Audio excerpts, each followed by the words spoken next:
अल्हम्दुलिल्लाहि रब्बिल आलमीन वस्सलातु वस्सलामु अला सय्यिदिल मुरसलीन अम्मा बअद फ़अऊज़ु बिल्लाहि मिनश शैतानिर रजीम बिस्मिल्लाहिर रहमानिर रहीम अस्सलातु वस्सलामु अलैका या रसूलल्लाह व अला आलिका व अस्हाबिका या हबीबल्लाह अस्सलातु वस्सलामु अलैका या नबी अल्लाह व अला आलिका व अस्हाबिका या नूर अल्लाह। दूरेर ओ काछेर देशेर ओ प्रबासेर इस्लामी भाइरा एबं मादानी चैनेलेर दर्शकबृंद, আম্বিয়া ইকরাম আলাইহিমুসসালাতু ওয়াসসালাম এর স্ত্রীগণ এই অনুষ্ঠানে আপনাদেরকে স্বাগতম। আসুন ভালো ভালো নিয়ত সহকারে আমরা দেখার প্রস্তুতি গ্রহণ করি। হুজুর সাল্লাল্লাহু তাআলা আলাইহি ওয়া আলিহি ওয়াসাল্লামের প্রতি দুরূদে পাক পড়ার অসংখ্য ফজিলত এবং বরকত রয়েছে। হুজুর সাল্লাল্লাহু তাআলা আলাইহি ওয়া আলিহি ওয়াসাল্লাম ইরশাদ করেন, যে ব্যক্তি আমার প্রতি জুমার দিন 200 বার দুরূদে পাক পড়ে আল্লাহ তাআলা তার 200 বছরের গুনাহকে মাফ করে দেন। সাল্লু আলাল হাবিব সাল্লাল্লাহু তাআলা আলা মুহাম্মদ সাল্লাল্লাহু আলাইহি ওয়াসাল্লাম।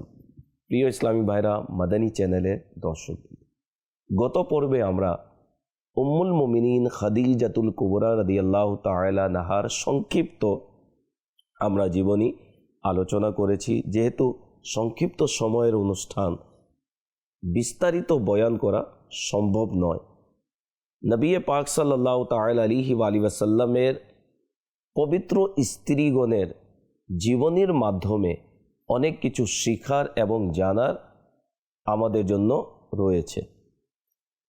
আজকের পর্বে ইনশাআল্লাহুল করিম নবী পাক সাল্লাল্লাহু তাআলা আলাইহি ওয়া আলিহি ওয়াসাল্লাম এর দ্বিতীয় স্ত্রী হযরতে সৌদা রাদিয়াল্লাহু তাআলা আনহার জীবনী নিয়ে আমরা আলোচনা করব সংক্ষিপ্ত। হুজুর সাল্লাল্লাহু তাআলা আলাইহি ওয়া আলিহি ওয়াসাল্লাম এর বিবাহে তিনি কিভাবে আসলেন, উম্মুল মুমিনিন তিনি কিভাবে হলেন এবং তার মাঝে কি কি গুণাবলী ছিল আমরা শুনব।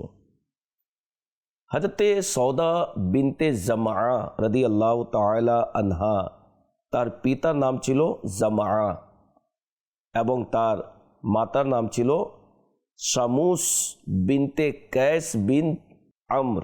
সর্বপ্রথম তার চাচাতো ভাই সাকরান বিন আমরের সাথে বিয়ে হয়েছিল। তারা স্বামী স্ত্রী দুইজনই ইসলামের প্রাথমিক যুগেই মুসলমান হয়ে গিয়েছিলেন এবং তারা উভয়ে হাবশায় হিজরতও করেছিলেন। কিন্তু যখন হাবশা থেকে ফিরে এসে উভয় স্বামী স্ত্রী মক্কায়ে মুকাররমায় আসলো, তখন তার স্বামী হযরতে সাকরান বিন আমর রাদিয়াল্লাহু তাআলা আনহু ইন্তেকাল করলেন এবং হযরতে সৌদা রাদিয়াল্লাহু তাআলা আনহা বিধবা হয়ে গেলেন। তার এক ছেলেও ছিল যার নাম ছিল আব্দুর রহমান। হযরতে আব্দুল্লাহ বিন আব্বাস রাদিয়াল্লাহু তাআলা আনহুমা বর্ণনা করেন, হযরতে সৌদা রাদিয়াল্লাহু তাআলা আনহা তিনি একবার স্বপ্ন দেখলেন। আর এই স্বপ্ন ওই সময় যখন হযরতে সাকরান রাদিয়াল্লাহু তাআলা আনহু হায়াতে ছিলেন। তিনি স্বপ্নে কি দেখলেন, যে নবী পাক সাল্লাল্লাহু তাআলা আলাইহি ওয়া আলিহি ওয়াসাল্লাম হেঁটে হেঁটে তার দিকে আসলেন এবং তার গর্দানের উপর আপন মুকদ্দাস পা রাখলেন। যখন হযরতে সৌদা রাদিয়াল্লাহু তাআলা আনহা এই স্বপ্নটি নিজের স্বামীকে বললেন, হযরতে সাকরানকে যখন বললেন, তখন তিনি বললেন, যদি তোমার এই স্বপ্ন সত্যি হয় তবে আমি অতি শীঘ্রই মারা যাব এবং রাসূল আকরাম নূরে মুজাসসাম শাহে বনি আদম সাল্লাল্লাহু তাআলা আলাইহি ওয়া আলিহি ওয়াসাল্লাম তোমাকে বিবাহ করবেন। এরপর তিনি দ্বিতীয় রাতে আরেকটি স্বপ্ন দেখলেন এবং সে স্বপ্নটি তার স্বামীকে বললেন। স্বপ্নটি কি ছিল, একটি চাঁদ ভেঙে তার বুকের উপর পড়ল। সকালে তিনি এই স্বপ্নটি হযরতে সাকরান রাদিয়াল্লাহু তাআলা আনহুকে বললেন। তখন তিনি বিস্মিত হয়ে বললেন যে, যদি তোমার স্বপ্ন সত্যি হয় তবে আমি অতি শীঘ্রই ইন্তেকাল করব এবং তুমি আমার পর হুজুর সাল্লাল্লাহু আলাইহি ওয়াসাল্লামকে বিবাহ করবে। সুতরাং এমনই হলো যে সেই দিনই হযরতে সাকরান রাদিয়াল্লাহু তাআলা আনহু অসুস্থ হলেন এবং কয়েকদিন পর তিনি ইন্তেকাল করলেন। হযরতে সাকরান রাদিয়াল্লাহু তাআলা আনহু এর ইন্তেকালের পর হযরতে সৌদা বিনতে জামআ রাদিয়াল্লাহু তাআলা আনহা বিধবা হলেন। তিনি নবী পাক সাল্লাল্লাহু আলাইহি ওয়াসাল্লামের বিবাহে কিভাবে আসলেন শুনুন।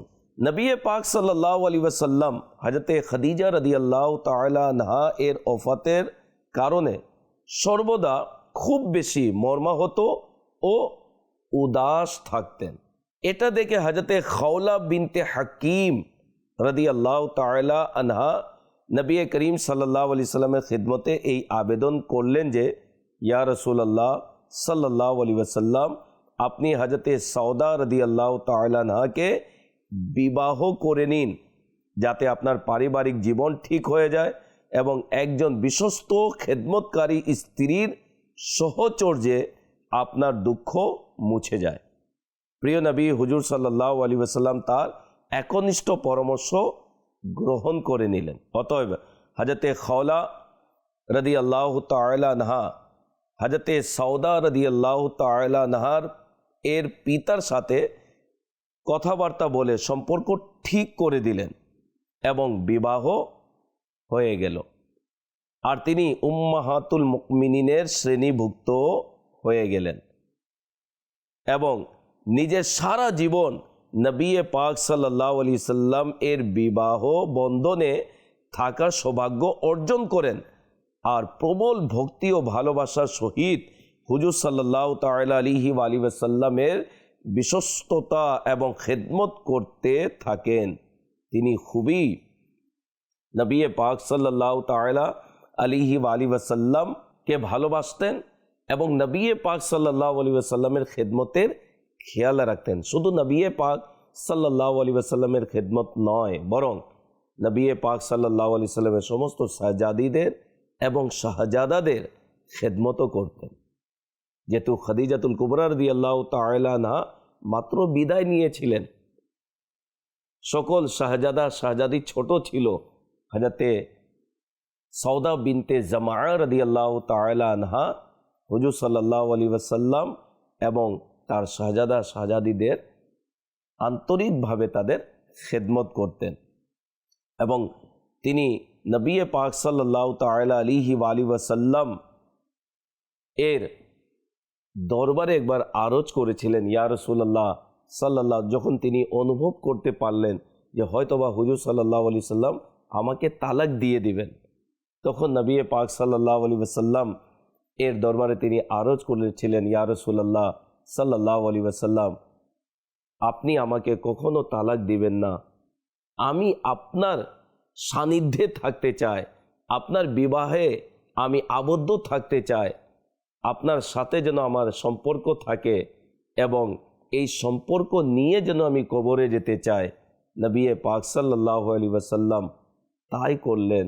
হযরতে সৌদা বিনতে জামআ রাদিয়াল্লাহু তাআলা আনহা তিনি নবী পাক সাল্লাল্লাহু তাআলা আলাইহি ওয়াসাল্লাম এর বিবাহে তিনি আবদ্ধ ছিলেন, তারই স্ত্রী হিসেবে ছিলেন।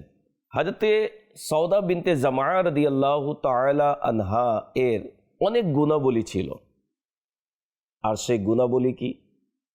তিনি নবী পাক সাল্লাল্লাহু আলাইহি ওয়াসাল্লামকে ভালোবাসতেন, আনুগত্য করতেন এবং তিনি উদার মনের অধিকারী ছিলেন।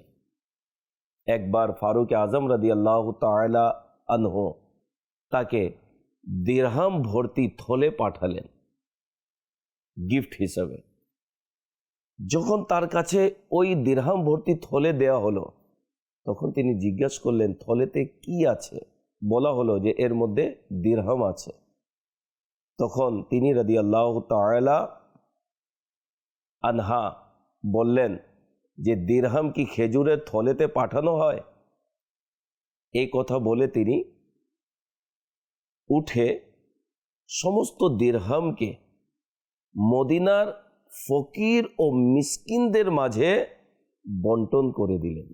সুবহানাল্লাহ, সুবহানাল্লাহ, কেমন উদার মনের অধিকারী ছিলেন।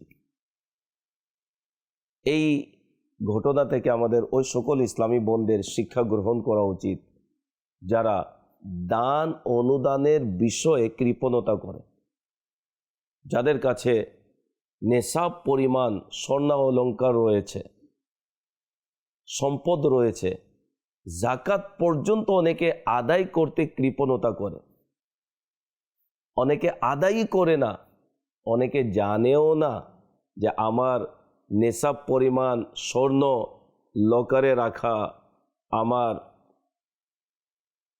শোকেসের মধ্যে রাখা, তালাবদ্ধ করে রেখেছি, আজও কি আমার জাকাত ফরজ হয়ে গেছে আমার জানা নেই। আর এইভাবে দিন অতিবাহিত হচ্ছে। মনে রাখবেন, যার কাছে নেশাব পরিমাণ সম্পদ রয়েছে এবং সেই সম্পদে 1 বছর অতিবাহিত হয়েছে, তাকে জাকাত বের করতে হবে, পুরুষ হোক বা মহিলা। উম্মুল মুমিনিন হযরতে সৌদা বিনতে জামআ রাদিয়াল্লাহু তাআলা আনহা কেমন উদার মনের অধিকারী ছিলেন। থলে ভরা দিরহাম আসলো, তিনি মদিনার গরিব মিসকিনদের মাঝে বন্টন করে দিলেন এবং কিয়ামত পর্যন্ত আমাদেরকে এই শিক্ষা দিলেন যে দুনিয়ার সম্পদের ভালোবাসা নয়, আল্লাহ এবং তার রাসূলের ভালোবাসা যেন অন্তরে থাকে এবং দুনিয়ার সম্পদ যা কিছু রয়েছে এই সব কিছু ফানা হয়ে যাবে, বিলীন হয়ে যাবে, কিন্তু আখিরাত এটি অবশিষ্ট। যদি আখিরাতে আরাম পেতে চাও, কবরে আরামে থাকতে চাও, জান্নাত যদি পেতে চাও, তাহলে দুনিয়ার মোহ ভালোবাসা যেন অন্তরে না থাকে, আল্লাহ রসুলের ভালোবাসা অন্তরে যদি থাকে, আর এই ভালোবাসা নিয়ে যদি পৃথিবী থেকে বিদায় নাও, তাহলে জান্নাতের পথ আসান হবে। সুবহানাল্লাহ।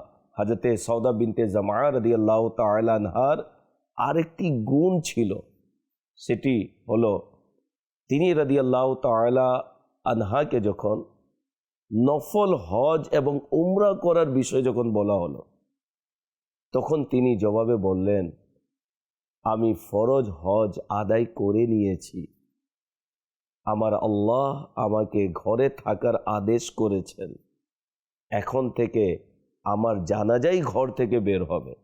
বর্ণনাকারী বলেন যে উম্মুল মুমিনিন হযরতে সৌদা বিনতে জামআ রাদিয়াল্লাহু তাআলা আনহা নিজেকে এমনভাবে পর্দায় আবদ্ধ করে নিলেন ঘরের মধ্যে যে শেষ পর্যন্ত তার জানাজাই ঘর থেকে বের হয়েছে। কেমন পর্দাশীল ছিলেন! যেরকম আল্লাহ তাআলা তাদেরকে শান মর্যাদা দিয়েছেন, সেরকম তারা আল্লাহ রসুলের কথাকে তারা মেনে নিয়েছেন, নিজের জীবনে বাস্তবায়ন করেছেন।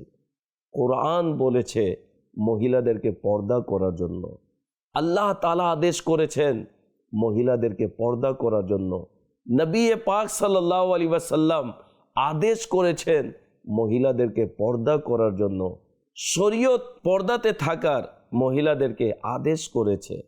আজকে অনেক মহিলারা যারা এই পর্দার বিষয়টাকে মানতে রাজি নয়, মাযাল্লাহ আস্তাগফিরুল্লাহ। একটা হচ্ছে পর্দা না করা গুনাহের কাজ, একটা হচ্ছে পর্দা করাকেই অস্বীকার করা, আর মাযাল্লাহ এমন এমন কথা বলা পর্দা নিয়ে যে ইসলাম মাযাল্লাহ জুলুম করেছে, শরীয়তের এত কঠোর নির্দেশ কেন, মাযাল্লাহ আস্তাগফিরুল্লাহ, কেন? এটি ইন্তেকালের পর জানতে পারবেন যে আমি পর্দা না করে কেমন আল্লাহ এবং তার রাসূলের নাফরমানি করে কবরে আসলাম, যা এত কঠিন আযাব কবরে দেয়া হচ্ছে। পর্দার গুরুত্ব ওই সময় বুঝবেন যখন জাহান্নামে ভয়াবহ আযাব দেওয়া হবে। অনুরোধ করব যে সকল মহিলারা যারা এই অনুষ্ঠান দেখছেন, নিজেকে পর্দাতে রাখুন, আল্লাহ রসুলের আনুগত্য করুন, শরীয়তের হুকুম আহকামকে মেনে চলুন, ইনশা আল্লাহুল করিম দুনিয়াতেও আরামে থাকবেন, দুনিয়াতেও প্রশান্তিময় জীবন অতিবাহিত করবেন, কবরেও আরামে থাকবেন, পরকালে ইনশা আল্লাহুল করিম জান্নাত ঠিকানা হবে। হযরতে সৌদা বিনতে জামআ রাদিয়াল্লাহু তাআলা আনহা ওই যুগ, যে যুগ মুত্তাকিদের যুগ ছিল, সাহাবায়ে কেরামদের যুগ ছিল, কেমনভাবে নিজেকে পর্দাতে আবদ্ধ করলেন যে নফল হজ উমরা করার জন্য বলা হলো, তিনি বললেন আমি ফরজ আদায় করে নিয়েছি, এখন আমার আল্লাহ আমাকে হুকুম করেছেন ঘরে থাকার জন্য, পর্দা করার জন্য। আর আজকাল মহিলারা বিভিন্ন শপিং সেন্টারের মধ্যে বেপর্দা হয়ে মাআযাল্লাহ অনেকে অশ্লীলভাবে চলাফেরা, পরপুরুষদের সাথে মেলামেশা, দাঁড়ানো, তাদের সাথে সাক্ষাৎ, এই সকল বিষয় আজকাল শোনা যায়, দৃষ্টিগোচর হয়। এরূপ যারা করে তাদেরকে তওবা করা উচিত। আল্লাহ তাবারাকা ওয়া তাআলা পর্দা ফরজ করেছেন, আমাদের এর মধ্যে নিরাপত্তা নিহিত, কল্যাণ নিহিত দুনিয়া এবং আখিরাতে। অনুরোধ করব, দুনিয়ার কিছুক্ষণের আপনি চাকচিক্য এবং স্বাদ উপলব্ধি করার জন্য আল্লাহ এবং তার রাসূলকে নারাজ করবেন, আল্লাহ রাসূলকে নারাজ করে কবরে যাবেন, আল্লাহ রাসূলকে নারাজ করে আপনি কি জান্নাতে প্রবেশ করতে পারবেন? নিজেকে আযাব থেকে বাঁচাতে পারবেন? অনুরোধ করব, নিজের কবরের দিকে তাকিয়ে, পরকালের দিকে তাকিয়ে ওই সময়টাকে একটু স্মরণ করুন, যখন অন্ধকার কবরে একাকিত্ব হবে, আপনি একা থাকবেন। আর আল্লাহ না করুক, পর্দা না করার কারণে, পর্দাকে অস্বীকার করার কারণে, বিভিন্ন জায়গায় বেপর্দা হয়ে ঘোরাফেরা করার কারণে যদি কবরে আযাব যদি চলে আসে, সাপ বিচ্ছু যদি নিয়োগ করে দেওয়া হয়, একটু চিন্তা করে দেখুন কেমন অবস্থা হবে। যে সংকীর্ণ কবর থেকে পালানোর কোনো জায়গা থাকবে না, কোনো জানালা দরজা নেই, আপনি হবেন আর আযাব।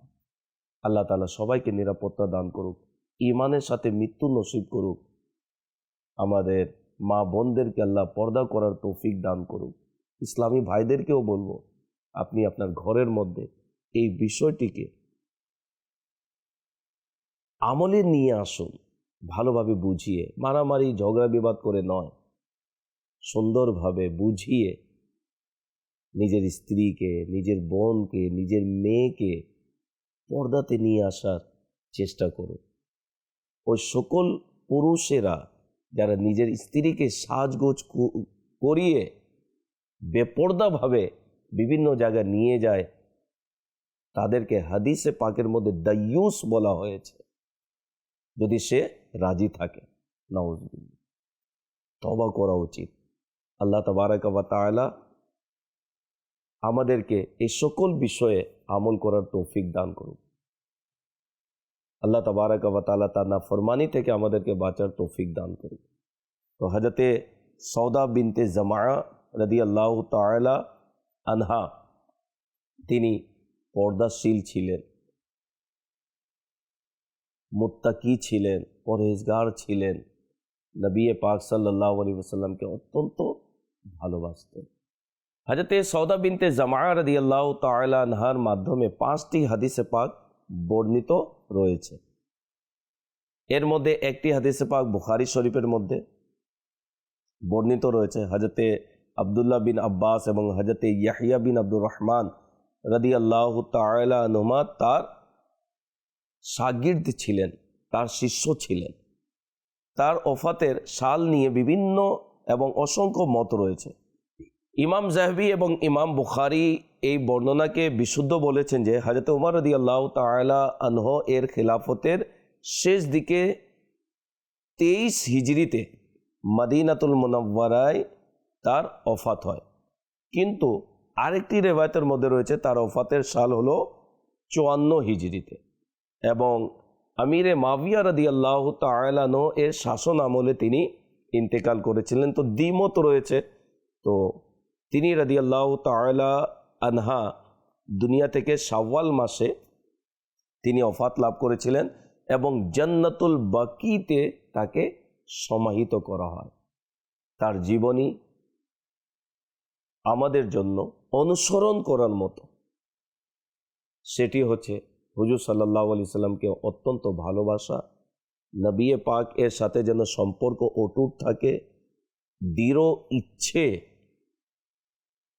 ব্যক্ত করা, হুজুর সাল্লাল্লাহু আলাইহি সাল্লামের দরবারে উপস্থাপনও করেছেন। হুজুর সাল্লাল্লাহু আলাইহি সাল্লামের শাহজাদা শাহজাদিদেরকে ভালোবেসে তাদের খেদমতও করেছেন, পর্দাতে আবদ্ধ রয়েছেন এবং উদার মনের অধিকারী হয়ে তিনি গরিব মিসকিনদের মাঝে দান সদকা করতেন। আল্লাহ তাবারক ওয়া তাআলা এই সকল বিষয়ে আমাদেরকেও আমল করার তৌফিক দান করুক। হুজুর সাল্লাল্লাহু আলাইহি সাল্লামের ভালোবাসা, আহলে বাইতের ভালোবাসা, উম্মাহাতুল মুমিনিনদের ভালোবাসা, এটি নাজাতের ওসিলা রয়েছে। আল্লাহ তাবারক ওয়া তাআলা আমাদের সকলকে তাদের পদাঙ্ক অনুসরণ করার তৌফিক দান করুক। আল্লাহ তাবারক ওয়া তাআলা ইসলামী বোনদেরকে পর্দা করার তৌফিক দান করুক। পরবর্তী অনুষ্ঠান দেখার আমন্ত্রণ জানিয়ে বিদায় নিচ্ছি। সাল্লু আলাল হাবিব সাল্লাল্লাহু তাআলা আলা মুহাম্মদ সাল্লাল্লাহু আলাইহি ওয়াসাল্লাম।